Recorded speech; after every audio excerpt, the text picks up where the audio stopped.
अरे नाटकात बंदूक द्यायचे हिरोच्या हातात, आतमध्ये पेट भरीनच. पेट भरीनच. सगळी कमाल ॲटॉम बॉम्बवाल्याची असायची. स्टेजच्या पाठी ठेवीत गट्ट्यावाल्या. आणि फा झाला. झाला, वसूल झाली. तर पोरग्या उडाला हो. तोंड माका उगाच ठॉ केलंय असा वाटला. बरं मी तोंडान ठॉ केलंय. म्हणजे त्या ॲटॉम बॉम्बवाल्याची कमाल असायची. ठॉ झाला की व्हिलन जो डाकू असत त्यांनी पडायचा. लोकांका वाटायचा की बंदुकीचो बार झालो असा वाटायचा. पण ॲटॉम बॉम्बवाल्याची कमालच असायची.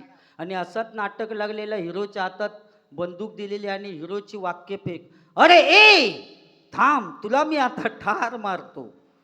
असो 4-5 वेळा बोंबाटलो. पण ॲटॉम बॉम्ब काय पेटेना आणि तो डाकू काय मरेना. तो डाकू मेल्यात जमा झालो, कारण ते का वाक्य नव्हतं. कधी ठॉ होता आणि कधी मरतं. पण ठॉ होत नाही तोपर्यंत मरणार कसो. आणि ह्यो वाक्य फेक करून मेलो. अरे ए थांब, तुला मी आता ठार मारतो. अरे ए थांब, तुला मी आता ठार मारतो. शेवटी डायरेक्टरच्या लक्षात येईल ॲटॉम बॉम्ब आल्याचो काहीतरी प्रॉब्लेम झालो. मागे जाऊन बघितल्यानंतर त्याचो दोष नव्हतो. माचीस दिलेली शेळेली. आणि तो कांडावडी तेवढा फुकट जाय.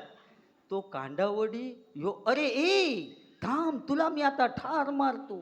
तो कांडावडी अरे ए थांब, तुला मी आता ठार मारतो. शेवटी डायरेक्टरच्या लक्षात दिला ॲटॉम बॉम्ब वालू फुसाकलो.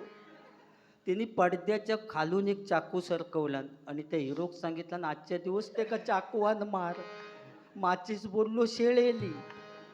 तो हिरो बोललो एवढ्या लोकांच्या समोर चाकू कसा घेणार. त्याने आपल्या पदरचाच वाक्य टाकलं, नाटकाच्या पुस्तकात नव्हता. अरे ए आज मी तुला या बंदुकीनेच मारणार होतो, पण आज या गोळीला सुद्धा लाज वाटते तुला मारण्याची, म्हणून आज बंदुकीने नाही मार. बंदूक फेकून दिलानी, चाकू हातात घेतला पुन्हा वाक्य फेक. अरे ए थांब, तुला मी आता ठार मारतो.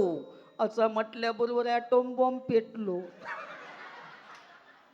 तो डाकू हसतच खाली पडलो, कारण आयुष्यात पहिल्यानं ऐकलं तो चाकूवाचो बार होता. तो अज्ञान होता पण